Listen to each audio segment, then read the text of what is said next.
I'm Chris from Play Comics, a show where we look at video games based on comic properties and how well they stick to that source material, a part of the Gonna Geek Network, just like the show you're checking out now. Shows on the network are individually owned, and opinions expressed may not reflect others.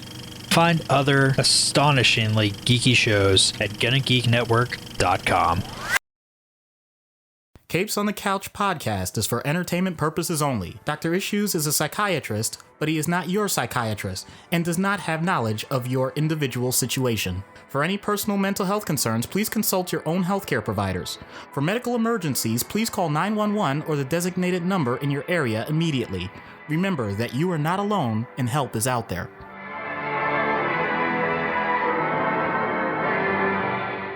Hello and welcome to Capes on the Couch, where comics get counseling. I'm Anthony Sitko. And I'm Dr. Issues. This is issue 164, and we are talking the Titanous daughter of Trigon, Raven. Not to be confused with Raven Darkholme, who we just did a couple weeks ago. That was Mystique. She's an X-Man. This is a Teen Titan. That was Marvel. This is DC. Totally different. Also, Doc and I don't know how to read a calendar, and as such, this episode is actually going to be the season finale because we got messed up, and it wasn't until I happened to look at the calendar today and go, oh, this was supposed to be the Aquaman episode. We were going to push Raven back to next year so that we could do Aquaman to tie in with the release of the movie right before Christmas. And this whole time over the past couple weeks, I've been like, yeah, we're going to do Raven and then Aquaman, Raven and then Aquaman. And then I looked at the calendar and I go, oh, no, there's no time for Raven and then Aquaman unless we just go right into, and then there's no break, which is not what Doc and I want. Yeah, Doc is shaking his head going, no, no, no, no, no. I'm also shaking my head going, no, no, no, no. We just need just a couple weeks for the holidays and such. So this is the season finale. We will fit Aquaman sometime in season 9 when we come back next year. So before we get into Raven then, just a little heads up. January is going to be our second, if you count the Batman month. The Batman one was its own thing. It may not have fit perfectly as a month, but still, it was a Batman month. Okay, so Batman, the whole Batman Bat March was the theme. January, though, is the first time where we're including the patrons into this. We asked the patrons, pick a lantern, any lantern, and the whole month of January, we're going green and red and blue and sapphire. We're covering lanterns is the takeaway from all this. So the whole month of January, all the episodes are going to be about various colored lanterns. We've actually got 2 reds in the list. Just minor spoiler alert. We're not going full names. Patrons are going to get an extra episode exclusive just to them.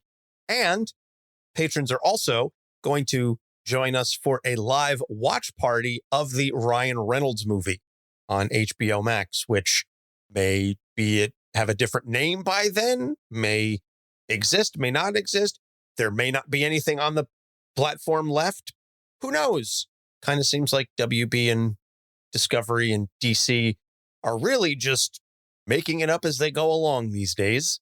But in any event, if the Green Lantern movie is still on HBO Max in January, we will be doing a live watch party with our patrons. We're going to MST3K the hell out of this thing. Although I have to say, I saw it a couple years ago, and it may have been the Jamaican cannabis talking, but it wasn't that bad. You know what? It probably was the Jamaican cannabis talking. I was up there with T. Franklin. Oh, wow. When we watched it, and I was like, man, this movie's really colorful. Yeah, I'm now thinking why didn't anybody like this movie? This is pretty good. Geez. So the 420 reference aside, I think this is going to be a good introduction for my daughter into doing these things, because we have been watching some stuff and she is sharp. I don't just mean witty. I mean, she'll cut your soul, and I love it. She is your kid. So in any event, if you want to get in on all that, go to patreon.com/capesonthecouch and subscribe, and you will have access to not just the new stuff that we've got coming up for season 9, but also the long and lengthy list of previously available content, exclusives, uncensored material, all that jazz. So without any further ado, let's get into the background on Raven. Raven was created by Marv Wolfman and the late, great George Perez in DC Comics Presents number 26, October 1980. This was an insert story that introduced the new Teen Titans, as they were known: Raven, Starfire, Cyborg. Beast Boy was an existing character. Dick was an existing character, but that was the creation of those three mainstays of the Teen Titans team. So Raven is the daughter of the demon Trigon and a human woman, Angela Roth. Raven was raised in Azarath to control her emotions by monks so that she can control her demonic powers, which include astral projection, teleportation, and emotional manipulation. When she learned that Trigon was planning to invade Earth, she first approached the Justice League for assistance, but they refused because Titanous said, "You have demon in your soul and we want nothing to do with you." So she reformed the Titans as the new Teen Titans to battle Trigon, who they imprisoned in an alternate dimension. But when Trigon inevitably escaped, he corrupted Raven and took her over. The Titans killed her, allowing the souls of Azarath to possess her body and kill Trigon, after which she was resurrected free of his control. She later became Dark Raven after she was possessed by her evil conscience and implanted her good soul in Starfire, although she said she implanted a seed of Trigon. The evil Raven then attempted to destroy Starfire, but was defeated by the Titans, and her good soul was placed in a new body. And she said this was actually her plan all along, that the good part of her underneath said, "I'm going to take just enough control and put this in there, because this will help you defeat me later on down the line." It's kind of like Jalen Erso putting the flaw in the exhaust vent in the Death Star to allow the rebels to destroy it. That's a Rogue One spoiler, sorry. Just rewatched that before we could get into Andor. Anyway, she later enrolled in a high school under the name Rachel Roth and dated Beast Boy for a while. But she broke up with Beast Boy and left the team, although the two were unrelated. She discovered three half-brothers, children that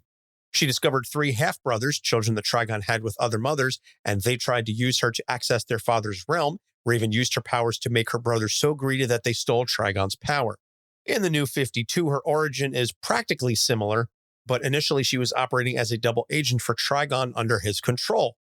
During a battle with the crime syndicate of Earth-3, Raven was sent several thousand years into the past, where she used her powers to teleport herself and the Titans forward to the future before returning to the present. And all of this chronal manipulation severed Trigon's connection to her, freeing her from his control. Then she and several other heroes were kidnapped by Damian Wayne, who was putting a team together to battle Ra's al Ghul. And most recently, she and the other Titans created a school to train several new students and make a new Titans team. Now, she's been a character in the comics for 40 plus years. I would also venture to guess that a large majority of our audience and a large majority of the pop culture society and zeitgeist writ large are aware of her through the Teen Titans and Teen Titans Go animated series, voiced by Tara Strong. Spoiler alert, that's the voice I'll be going with for the skit, because it's the voice that everyone is going to be aware of. There are some subtle differences, though, in the way that the character is written and presented. But I think overall that at least the OG Teen Titans, the more serious version, did a pretty solid job of staying largely true to the characterization and the interplay of the relationships that she had with the other Titans. That this is essentially her found family, the family that she prefers, because she very much wants nothing to do with her father. And we will get into that in a little bit. So we're just going to jump then right into the issues.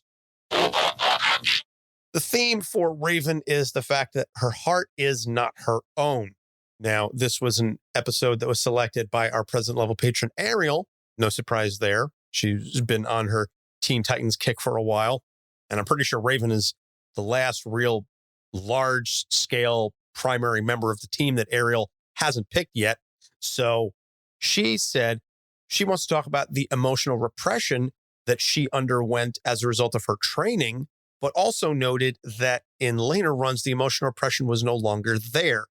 So signs of character development, but still, for a large part of her history, she was dealing with the fact that in order to control her powers and use her powers, she had to suppress and repress all and any emotions. And that is not an easy thing to deal with, demon or otherwise.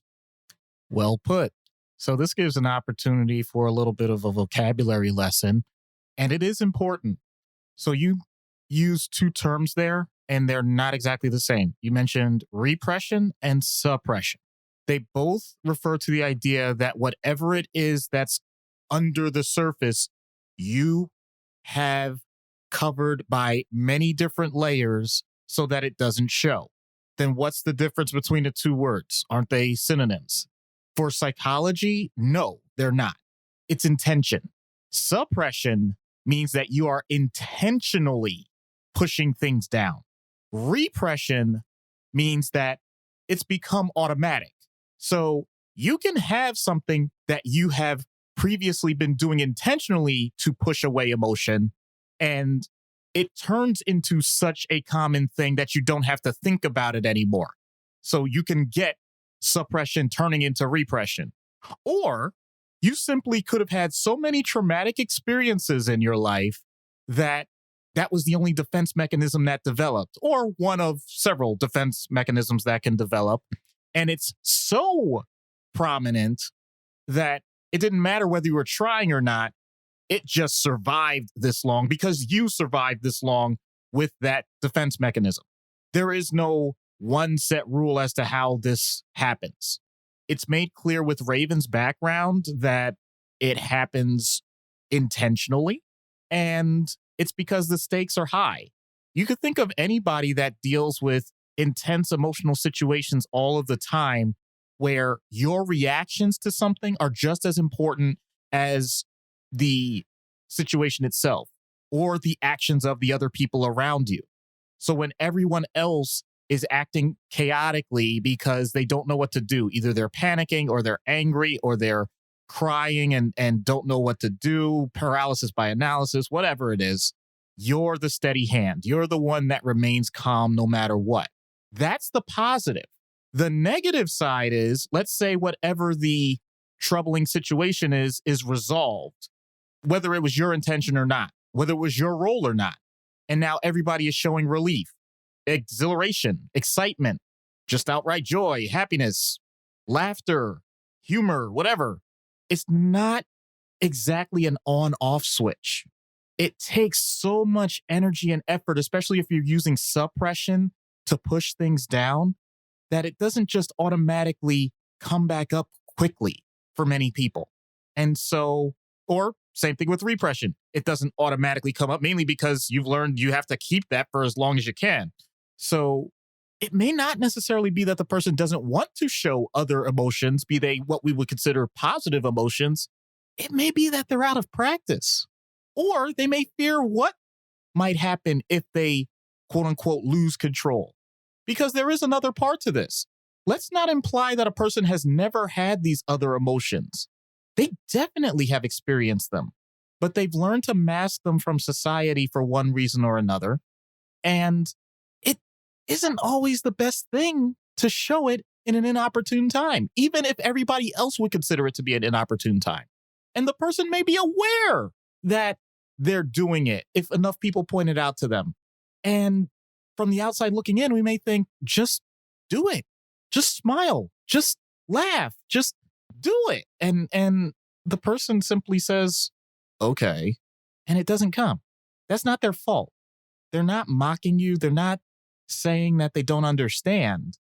It's just now so much a part of who they are that it's going to take incredible effort to do otherwise. And if you've already learned that that effort needs to be used in other ways to protect yourself and to protect others, then you're not usually going to switch over into another category to use the same energy to reverse it. So you kind of end up in this track that kind of feeds in on itself. And on one hand, you can live like that indefinitely, to be honest. On the other hand, you may be missing out on a lot of things. And hopefully, as we'll get into later, you could find a way around that. Well, thank you for the vocab lesson. It was kind of enlightening because I confess I kind of always viewed those two things as basically synonyms of each other, and they're cousins, if you will, that they're close, they're related, but they are distinct and different. So I will be more mindful in the future when I use suppress or repress. So thank you. Thank you for that. Oh, I like to think that every season I actually give some truly meaningful psychological piece of information so that we could consider this the edu part of edutainment. I think it's more than just once a season, but I digress. So the second issue then is that she seemingly cannot escape her father's manipulation and control. This is a situation, and it's come up in numerous stories, not so much so to be a trope, but, oh, Trigon is back and he's manipulating Raven. He's using her. He's possessing her in some fashion to either try to take over the world or gain access to the realm. And no matter how often she and or the Titans imprison him, kill him, give her a new body, travel through time, he's always there. He's like a bad penny that they just can't quite seem to get rid of. Yeah. And take away the supernatural part of it or any of the other comic book elements of it. And what do you have? You have a manipulative and intrusive father. That's something that a lot of people can relate to. Now, let's start with the positive here. I am very proud to say I have a daddy's girl. And it is nice when you have a relationship where you share common traits, common experiences, common habits, and all of those things come together to produce wonderful results in terms of how you love each other. Excellent. You want that to continue forever. You want that for the rest of your life. That's not how everybody lives, and it would be naive for me to say that that's how every family lives. This is a perfect example of it. There is always going to be the natural power difference between a parent and a child. The parent is responsible for your existence. The parent is responsible for your survival, for your learning, for pretty much everything that you know up to a certain age. And as we've talked about with many other episodes, that's going to change as the child gets older. But what if it doesn't? I'm not saying that the child doesn't have a peer group, because Raven certainly does. I'm not saying that Raven doesn't have her own experience, doesn't have her own personality. Clearly she does. But that original premise that the father is responsible for everything, even if Raven doesn't want him to be, that's how he views himself. And I know this is not the Trigon episode. I'm not making him the focus, but that's the point. He wants to be the focus regardless of whether or not Raven wants him to be the focus. When you have misaligned purpose and meaning in life, Raven now has to find a way to navigate all of this and do the painful thing over and over and over again of maintaining boundaries, severing ties when necessary, because this person is toxic in her life. And when a person that is incredibly close to you is using it in an abusive way, you're going to have emotion tied to that. And as much as you suppress or repress those emotions, they still will come up. Except in this case, I know we've been talking about love so much. Let's say the love part has gone based on experience. You still have anger. You still have disdain. You know that this is going to cause pain. It's rare in life where we can say that each experience you have with this person in your life in the future is going to cause pain. And yet Raven clearly has come to that conclusion. And yet, because of that original connection, which she had nothing to do with, she had no control over how she was born into whom. And yet, because of that, this person is inserting themselves in her life over and over and over again. It means that you're ripping open that wound every single time, even when you're doing the healthy and correct thing for yourself. That is not something that's easy to deal with. And for anybody that is in that circumstance, if you're getting the abusive text and you've changed your number and it happens over and over again, if the person comes by your house and they're not wanted, if for those of you who have the restraining orders and you're worried that the person is going to act out even more because statistics have shown that there is a subset of people that act out more in violence against those who are trying to protect themselves with a restraining order. I'm giving those as the most extreme examples, but the problem is I can't even say that they're unrealistic examples. They're way more common than we realize. For anybody that needs to hear this, please recognize that there are people that are always willing to talk to you, even if it's just to hear you vent about this, so that when those wounds are pushed on, they're not getting totally ripped apart, that they are simply as mild a pressure as they can be because you have support around you. That's all it comes down to. And it's such a shame that what in theory for the health of all of us around us, the parent-child relationship can be so crushed because the parent doesn't recognize that they had to be a human being first before they were just being a parasite. Yeah, it is rough. And unfortunately, I know several individuals who have had to go limited or no contact with their parents for various reasons. And the parents have difficulty respecting the boundaries. And when you were talking about showing up and the possibility of getting violent because the boundaries are in place, it's so unfortunate and unfortunately realistic for a large number of people. The narcissistic injury that occurs when the child or loved one, doesn't necessarily even have to be a child, but the narcissistic injury that happens when someone sets up the boundaries to keep the abuser out can unfortunately turn violent and in worst case scenarios, deadly. And Raven absolutely sees that. It may be fantastical, it may be supernatural in nature, but the abuse and the horror in that relationship are all too real to many, many readers.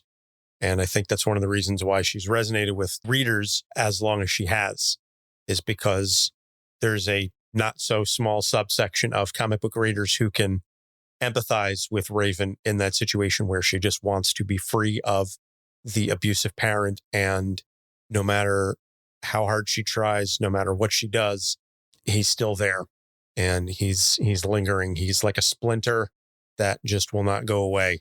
And it's truly unfortunate. So segueing then to the third issue, which is a little less dour, although certainly has an opportunity to cause as much strife as the abuse issue, is her power of empathy leaves her vulnerable to the emotions of those around her.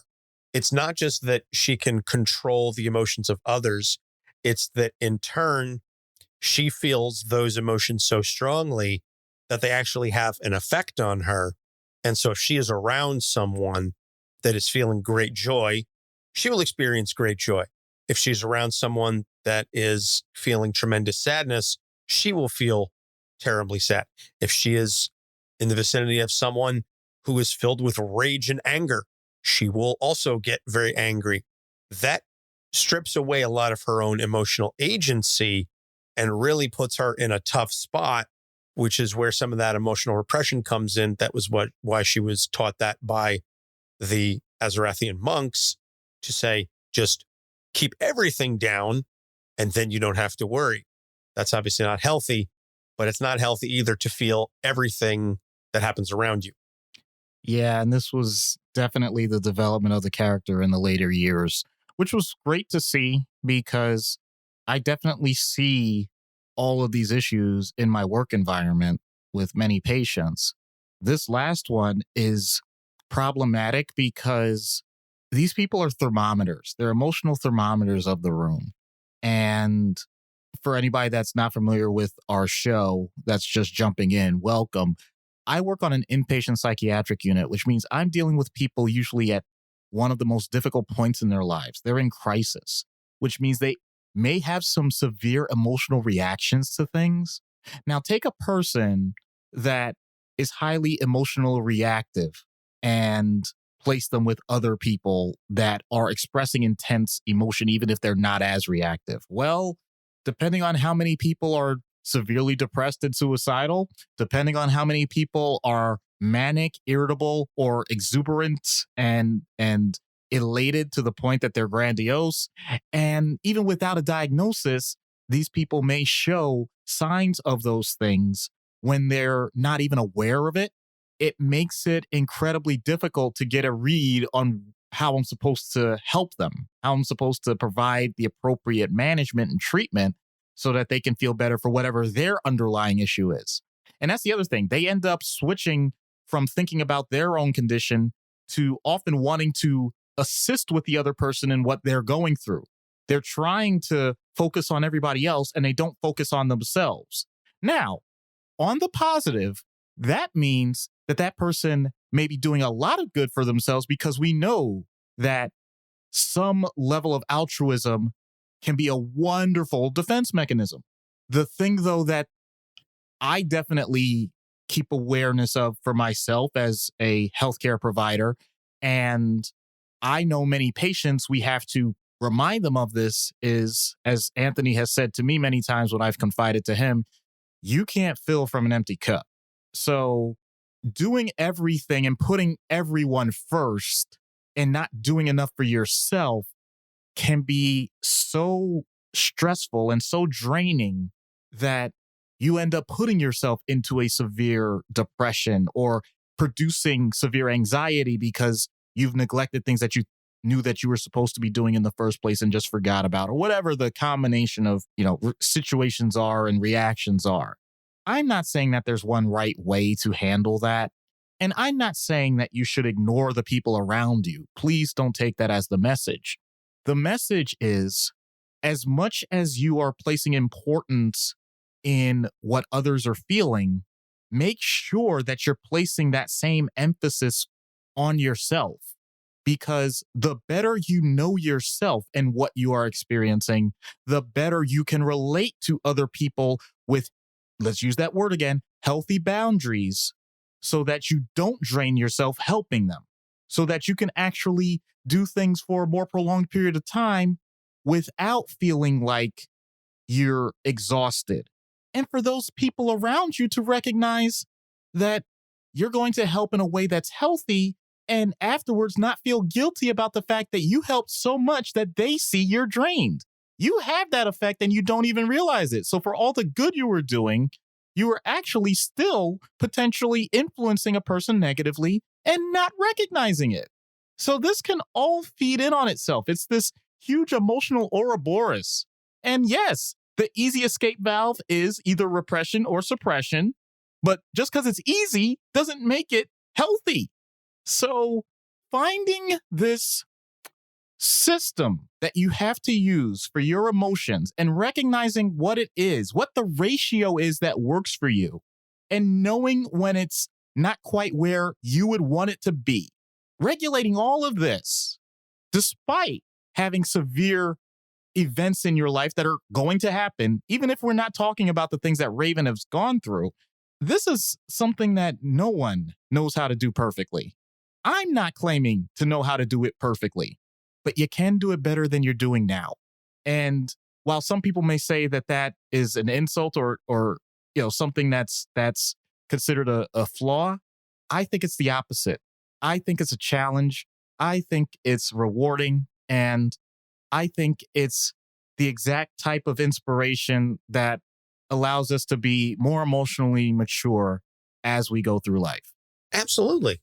I am always advocating that we should be striving to learn ourselves better, to learn how to be aware of ourselves better, how to control ourselves better. Not control in the sense of control, meaning, how can I put this? Control meaning utilization in the proper context, not necessarily control as in manipulation. That's what I mean when I talk about control in that context. Just being able to control yourself and control your emotions, to be aware of them. You should always know yourself as well as you possibly can.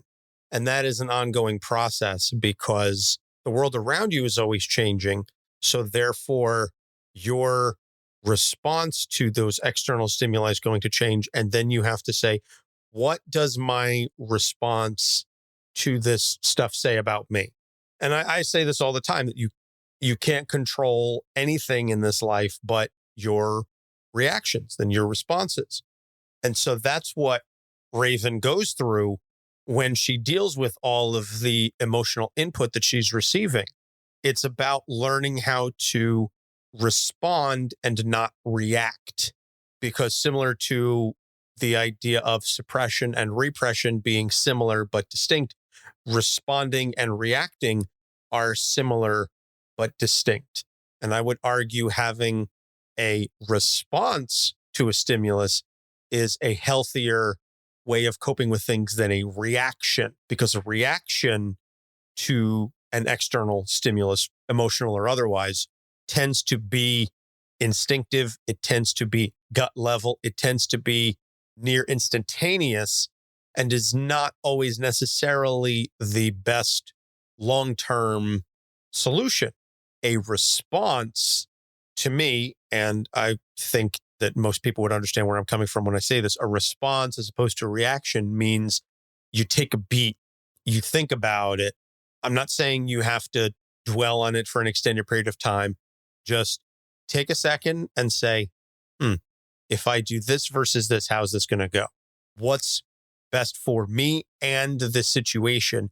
And then you respond accordingly, instead of just going with that gut reaction of, oh, they said this, so I'm going to say that.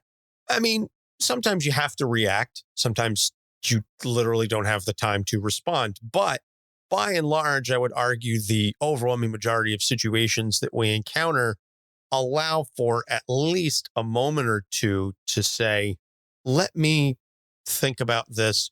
What's going to be the healthiest response? And how can I work together with the other person or persons on this to achieve a healthy end goal? So for Raven, that means she's going to be subjected to the stimulus. She's going to be subjected to the emotions of those around her. There's nothing she can do about that. There's nothing any of us can do about that. We can't walk around demanding that those around us be happy, sad, whatever.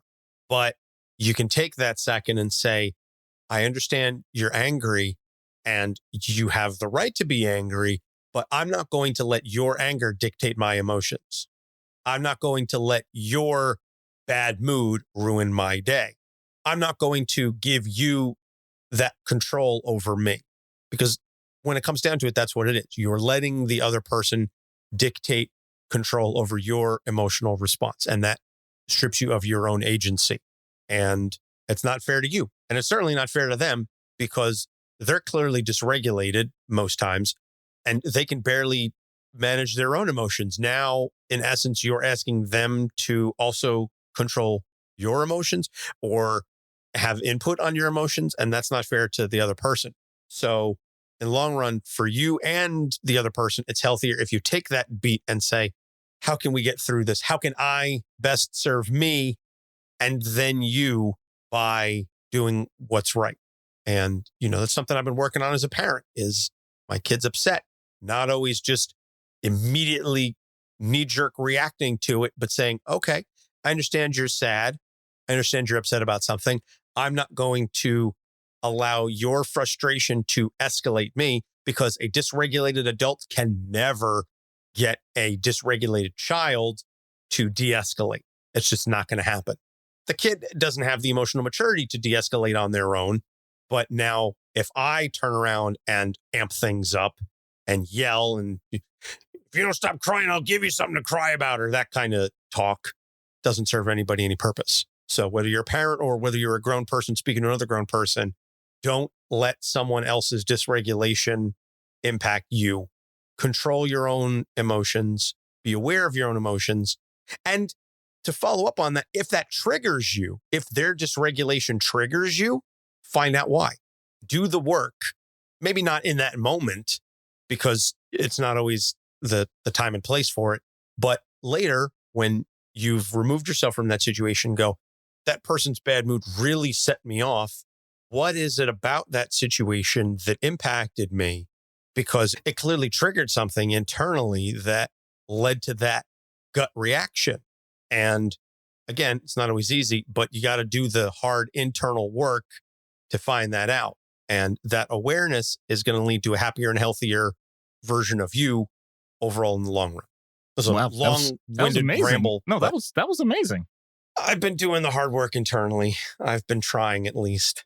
A lot of it comes down to the parenting, frankly, that learning how to be a better parent has taught me how to be a better person and a more emotionally aware person. Again, not always perfect, but which has also kind of helped me because I've learned to accept and appreciate the incremental growth rather than say, well, I can't get from A to Z instantaneously, therefore I'm going to chalk it up as a failure, that I have to go through A to B to C to D, etc. And saying that if I take that step forward, and even if I take a step backwards, it doesn't mean it's an instantaneous fail and then I just throw my hands up and forget about the whole thing, that it was a bad moment. And I allow myself the grace to regroup and to try again, because there's always going to be another situation. And there's always an opportunity for repair of a relationship, provided the other person is willing to do the work as well. I'm not saying that you should do all the emotional labor yourself. That's a whole other discussion. We're not going to get into that. I've rambled on long enough. I'm not the one with the degree. I'm not the professional here. In any case, we're going to take a break, plug a couple shows, and when we get back, we will get into treatment. So stay tuned.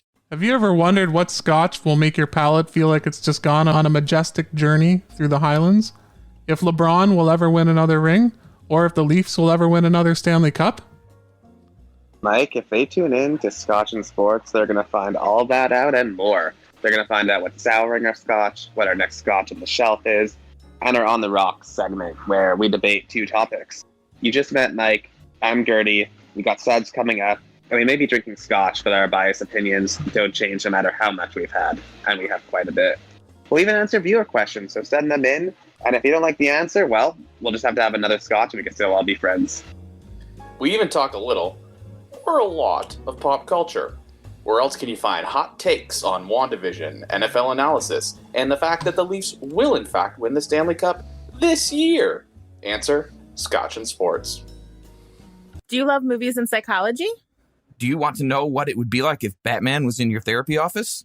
Listen to our podcast, Popcorn Psychology. 3 therapists dissect blockbuster movies, available everywhere you find podcasts. Hi, I'm Meredith Finch, and you're listening to Capes on the Couch. And we're back. So treatment in universe.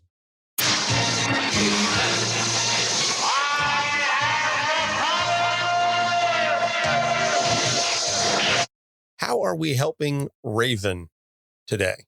We are helping Raven by entertaining myself. What do I mean by that? We know that Raven has quite literally been controlled by her emotions before and has been controlled by others. I want to see what that looks like. No, that doesn't mean I want her father to take over again. That's not what I'm getting at. It's all Raven, but it's different parts of Raven. And I'm going to take advantage of the fact that I love sports. I love the idea of competitions. To be honest, it doesn't even have to be athletic. It can be a debate for all I care. But I want the different parts of Raven to spar. And I don't even want to be the referee, because I know in previous times where I've had these scenarios, I'm kind of acting as a referee. No. I'm going to be a commentator. I'm simply going to call it like I see it, with emotion, pun intended, and let her know herself a bit more based on what I'm saying as things unfold. So if it seems like her own guilt is starting to beat her down compared to her sense of purpose, then I'm going to call it out. And that might give that part of her the incentive to do better. And if there are other sides that clearly are starting to cheat with regards to her own fulfillment in life, then I'm going to make sure that the people observing it, and I'll be honest, it's selfishly just me because I want to maintain confidentiality, that we know what's going on and we do our best to make it known to all the other Ravens so that they can join in and keep things in proper alliance and allegiance so that ultimately they can all reconcile and we end up with a better character than we had before. All right. I like just how you said, oh, I'm doing this for my own entertainment. I was like, okay, not really sure where this is going to go, but that's fair. So out of universe, we've got an empath who has an abusive father, was taken away and raised in a austere environment, doesn't have the best socialization abilities. Obviously, the manipulation and the powers and so on and so forth are out of question here, but there's still quite a bit there to work with. Yeah. So we could talk about the dynamics of having that type of abusive parent. Let's just go there and say it, which clearly leads to addressing trauma. I'm sure people have heard that many times and what can be done for that. But then also the part that you added that I'll admit wasn't originally in my mind and is very important is if the person is removed from that environment and then has a different set of circumstances, has now learned other techniques, including the idea of, to get back to that first issue, just making sure that things stay at an even keel. Yes, it's great for survivorship, but maybe the person didn't take that to heart the way that the people that helped her thought that they would. Or maybe it was intentional, where they are really just shutting down and don't know how to express themselves. But it's clear that when things happen, be they triggers, be it a sign of a greater illness like PTSD or depression or anxiety or whatever, that when certain triggers come up, it's like it's the floodgates. And people are shocked because they don't see this usually from that person. And then out of nowhere, it's just everything explodes. Like, well, how does that happen? Because that's not that common. And so now it's like, well, is that an environmental thing? Do you need to change the environment first? Do you need the person to recognize that even though it's not, as I've said so many times, even if it's not their fault, it is their problem? And also trying to add more tools to the toolbox, because this is one of those rare times where, as I said, that tool can be used indefinitely and permanently. And if the person doesn't see it as a problem and the people around them doesn't see it as a problem, maybe they're just that flat person. And I don't even want to say that as an insult. Like, just that's what they're known for. They're known for this super even keel, like doesn't get rattled by anything. And if they truly don't get rattled by anything, okay, live your life. Cool. But if it's the type of thing where either the person is acknowledging they want to express more and they don't know how, so that's one end of the spectrum, or they don't do anything, but when something triggers it, as I said before, it just explodes out, that's not good. So you just deal with what you're looking at from that perspective. And in cases like this, I'd like to point out that there is a significant risk. There's a significant risk of substance abuse because it creates a false sense of regulation. A person like that may look to other things either to open up, so they may look at stimulants or things where they think this will get the energy going, or alcohol for disinhibition, if that's a big part of it. And once again, temporarily, those things may work. And that's the scary part, because now you've got the reinforcement that you're the different person, that you're now the outgoing person. Like, oh boy, watch what happens when they get a few drinks in them or whatever. And it's misleading and can definitely feed addiction. So that's something to screen for. But if that's not there, and we're simply talking about the therapy involved or whatever other management that you're doing, this is where a person keeping a journal can be really helpful, because you can do this in a matter of a few sentences a day. Or maybe if you want to make it more complicated, you can do it to start the day and to end the day. What was your mood that day? Like, and it's tough because the idea is, of course, we have different moods during the day, but the point is narrow it down. Just give yourself the gestalt, give yourself the overall feeling of what the day was. And then after you've done that for a while, see what the trends are. Is it fluctuating up and down, up and down? Is it more truly even keel as you would suspect? Is it, you're having significant highs and lows? Because also that can be part of diagnostics for the provider. Not that that's the real intention, but any type of that feedback can really help so that we know where we're going. It's really hard to chart a course when you haven't looked at the map.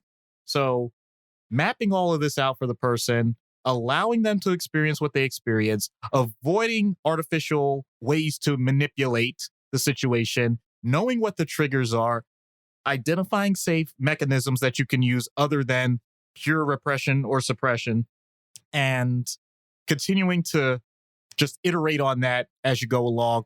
That's pretty much the crux of therapy. Bonus points for using Gestalt. It's not a word you hear all that often. I always appreciate it. But yeah, I think journaling would definitely help someone like this to be help with that mindfulness that we were discussing earlier and helping them identify those triggers.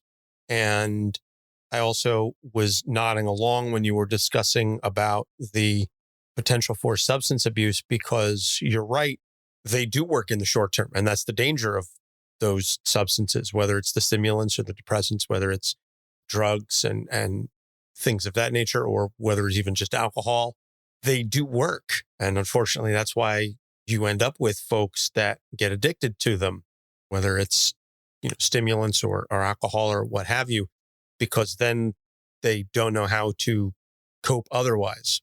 And, we say on this time in a half joking fashion, just say no to most drugs in moderation every once in a great while. Sometimes it's okay. I've had plenty of days where, or instances where I say, I'm just going to have a drink just to take the edge off just a little bit. But I'm also cognizant of the fact that I can't do that long term. It's self-destructive to my body. And it's also going to remove my own ability, or not remove, but inhibit my own ability to do that myself. Once in a great while, you have a drink, it's fine. I'm the last person that's going to sit here and judge you for saying, I had a rough day. I just want to take the edge off with a glass of wine or have a beer or what have you. It's when you need that to take the edge off all the time. You need to either come up with a new coping strategy, one that's healthier, or find out how to remove or address the triggers that are causing that in the first place. Because if it's a consistent thing, then you need to either change your environment or change your response, or both. But because that status quo is not sustainable over the long term. So with all that being said, let's head into our last skit of the season and see what happens when we get Raven on Dr. Issues' couch. Hello, Raven. I'm Dr. Issues. Hello. What can I do for you? Well, we can talk about stuff, I guess. Okay. Such as? I don't know.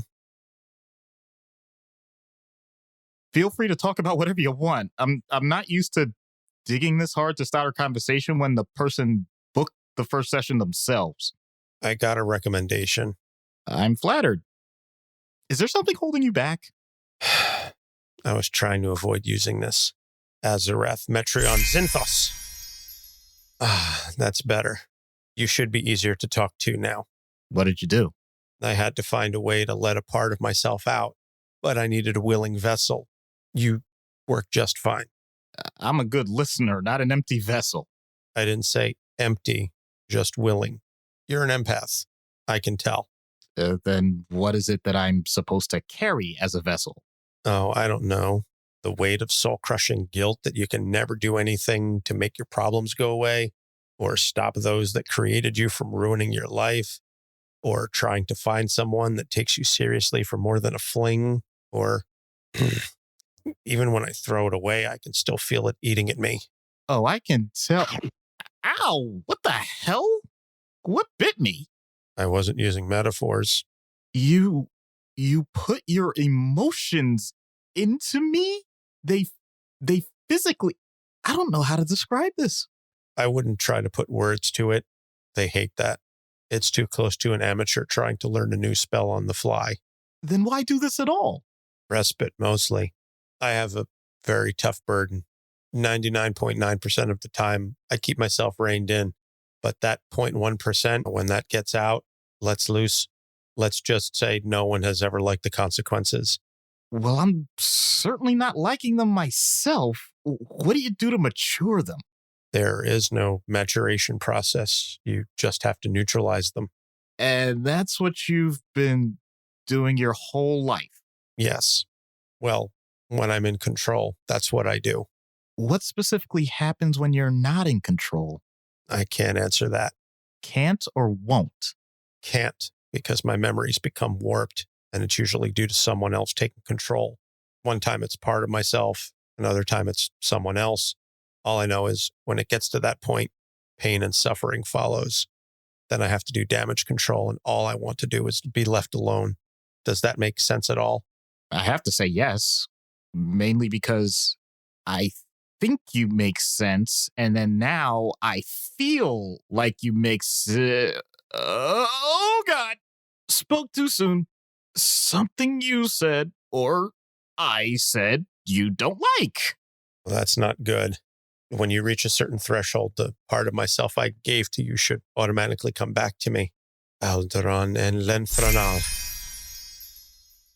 It's stuck. How is that possible? Remember how you said willing vessel? Well, I think the best I can explain it is I take my work home with me sometimes. You can't hold on to other people's emotions. That's ridiculous. Well, it's not so literal 99.9% of the time. Fine. Alderon and Lenthranal. Alderon and Lenthranal. Why are you still holding on? I need to ask you a few more questions. Are you joking right now? Surprisingly, no. Tell me, what was so wrong with my answer before? I didn't believe you. So you don't trust me. I just met you. And yet, you made me carry a burden that has weighed on you since you were born. There's a huge contradiction there. I was trying something different. Dark arts, meditation, isolation, fighting. That only gets me so far.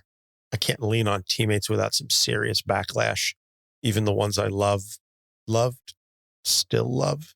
Anyway, the point is, I know the colloquial definition of insanity, and I'm tired of doing the same thing over and over again. But I didn't expect this. You care too much, even though I'm a stranger, and it scares me. Ooh, thank you. Whoa, that was exhilarating. What did you do now? Nothing. Wait, it's back to me? It came back, willingly came back, but not the same. I'm not the same, or part of me. I don't really understand myself. Is this you? No, you're you. That's a relief. I'll need to explore this with other parts of myself. This is probably temporary, whatever it is, but you must be worth it if I didn't even have to tell you about the time my father got inside of me. Wait, he what now? Nothing, gotta go, and don't worry about nightmares. They go away quickly. Wait, just a... Here's a token to ward off any demons. Take one and call me in the morning if you need to. But I'm the doc. And for your own safety, please talk to someone so you don't burn yourself out. Okay, bye. Did she really just say something about her? Oh. Well, that was my best Tara Strong impression. You know, the way that you led into this episode, I think that there's going to be at least one or two listeners who thought that you were saying, we got Tara Strong to do this. Yeah, I don't know that they're going to buy that I'm Tara Strong. But, I mean, if I can even come close to that, I'll take it. She voiced half of our childhoods, for goodness sakes. Yep. So recommended reading, to the surprise of absolutely no one, is the new Teen Titans, the Wolfman Perez run. Go read those books. I'm pretty sure that was what we said for the Starfire episode, for the Cyborg episode, for the Beast Boy episode. Maybe not so much for the Dick Grayson episode, because Dick Grayson's got a lot of fantastic stories. But if you have DC Universe Infinite, definitely go check out those Teen Titans books. Quality storytelling, top-notch artwork. You had two legends at the top of their game that just work together, telling some absolutely iconic tales. So go check it out. Go find the trade paperbacks. Whatever it is you need to do, go check out those Teen Titans books. So as we said at the top of the show, this is the season finale. We will be off for a couple of weeks for the holidays. And when we come back in January, it's going to be Lantern Month. We're going to get green and red and real colorful. And as we said, probably go ahead and sign up for our Patreon so you can unlock the extra material. You can join in on our watch party for the Ryan Reynolds Green Lantern movie as we lampoon the bejesus out of that film. And then we'll get back into the regular swing of things in February, with additional creator interviews and things of that nature. But we'll see how well this patron selected theme month goes. And if it goes well, this may start to be a more regular thing. Maybe not every month won't be a theme month because then it really won't be special. But a couple times a year, we'll pick a theme. One idea I had for a theme was I want to do all characters from all around the world with different accents.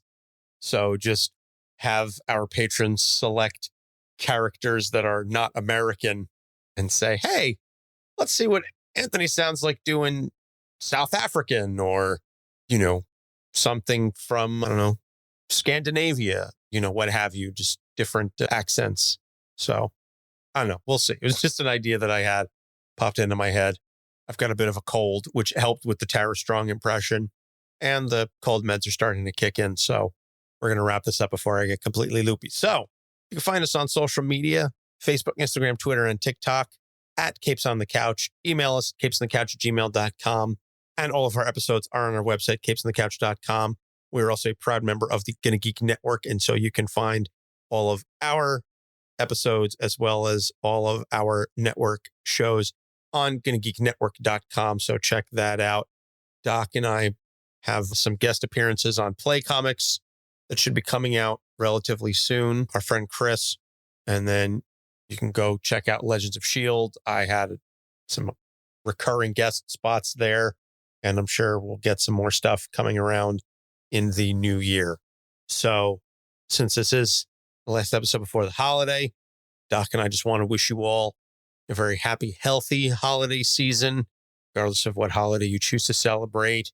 Choose to celebrate it with love and compassion and helping those around you. And let's keep that spirit alive beyond just 2 weeks in December. Let's try and spread that joy and happiness and love for our fellow man throughout the year. If we do that, maybe we can actually turn this thing around. So, Doc, I anticipate you've got some kind of an Edgar Allan Poe pun locked and loaded. It's not a pun. I'm just reading the damn end of the thing, okay? And the raven, never flitting, still is sitting on that pallid bust of Pallas just above my chamber door. And his eyes have all the seeming of a demon that is dreaming. And the lamplight o'er him streaming throws his shadow on the floor. And my soul from out that shadow that lies floating on the floor shall be lifted nevermore. Golly, I knew it was going to be. Love it. I love that poem. And that last part, especially if you think of Raven and what she's been through and the idea that no matter what, that is going to be her life. Ugh, boy, oh boy. I really, really hope that she gets the therapy she needs. Indeed. So for Doc Issues, I'm Anthony Sitko. Have a happy, joyous holiday season, and we will see you in 2023. Capes on the Couch podcast is for entertainment purposes only. Dr. Issues is a psychiatrist, but he is not your psychiatrist and does not have knowledge of your individual situation. For any personal mental health concerns, please consult your own healthcare providers. For medical emergencies, please call 911 or the designated number in your area immediately. Remember that you are not alone and help is out there.